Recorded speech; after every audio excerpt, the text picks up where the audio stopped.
Hi అందరికీ. మళ్ళీ ఒక హ్యార్ టిప్ కోసం మీకు చెప్పబోతున్నా. అదేంటంటే ఉన్న జుట్టు ఊడిపోకుండా, రాలిపోకుండా, నెరిసిపోకుండా కాపాడుకోవడం ఉత్తమం. లేని జుట్టు కోసం ప్రాకులాడడం జస్ట్ ప్రయత్నం మాత్రమే. జస్ట్ ప్రయత్నిద్దాం, ఉన్న జుట్టు కాపాడుకుందాం. ఎందుకంటే లేనిది మళ్ళీ వస్తుందో రాదో తెలియదు.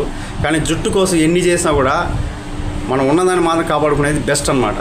సో దాంట్లో ఇంట్లో ఉన్న చిన్న సింపుల్ టిప్ అదేంటంటే పెరుగు తీసుకొని 70% పెరుగు తీసుకొని 30% నిమ్మరసం కలుపుకొని తలకు బాగా పట్టించి ఒక హాఫ్ అన్ అవర్ ఉండగలిగితే 20 to 30 minutes మీ ఇష్టం. దీని ద్వారా పెరుగు ఏమవుతుందంటే దాంట్లో ఉన్న వెన్న శాతం, అంటే ఇంట్లో పెరబెట్టిన పెరుగు అయితే చాలా బెస్ట్. దాంట్లో ఉన్న వెన్న వల్ల హెడ్ మొత్తం మాయిశ్చర్ అవుతుంది. మాయిశ్చర్ అంటే సాఫ్ట్నెస్ అవుతుంది. నెక్స్ట్ సిల్కీ హెయిర్స్ కూడా మీకు దీని ద్వారా చూడొచ్చు.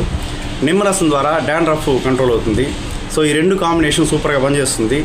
అంటే ఈ కాంబినేషన్లో మీరు ఒక్కసారి ఫస్ట్ టైమే చేసినప్పుడే మీకు జుట్టు చాలా సాఫ్ట్గా, అంటే ఇట్లా పట్టినప్పుడు ఎంటుకలు మీ చేతికి అనిపిస్తుంది, చాలా సిల్కీగా ఉంటుందండి. ఎన్ని టిప్పులు చేసినా ఈ టిప్ ఎక్సలెంట్గా పనిచేస్తుంది. ఒకసారి ట్రై చేసి చూడండి. అదేవిధంగా జెంట్స్ అయితే రోజు కూడా హెడ్ బాత్ చేయొచ్చు, ఏం ప్రాబ్లం లేదు. అందుకే చిన్న జుట్టు కాబట్టి త్వరగా డ్రై అయిపోతుంది. కానీ లేడీస్ చేయలేరు కాబట్టి అలాంటి వాళ్ళకి వీక్లీ 2 times ఇలా చేయగలిగితే వాళ్ళకి డాండ్రఫ్ కానీ డట్ కానీ ఏం లేకుండా పోతుంది. కాబట్టి లెంతీ హెయిర్స్ ఉన్న వాళ్ళకి సూపర్ టిప్ పెరుగు ప్లస్ నిమ్మరసం.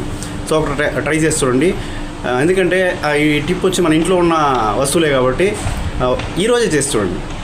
Thank you very much. కానీ లైక్స్ వచ్చి తెలిసిన వాళ్ళ కంటే తెలియని నాన్ ఫాలోవర్స్ ఎక్సలెంట్గా ఫాలో అవుతున్నారు. అంటే 81% నాన్ ఫాలోవర్స్ ఉన్నారు. సో తెలిసిన వాళ్ళు మీరు నాకు లైక్ చేయండి, షేర్ చేయండి. Thank you very much.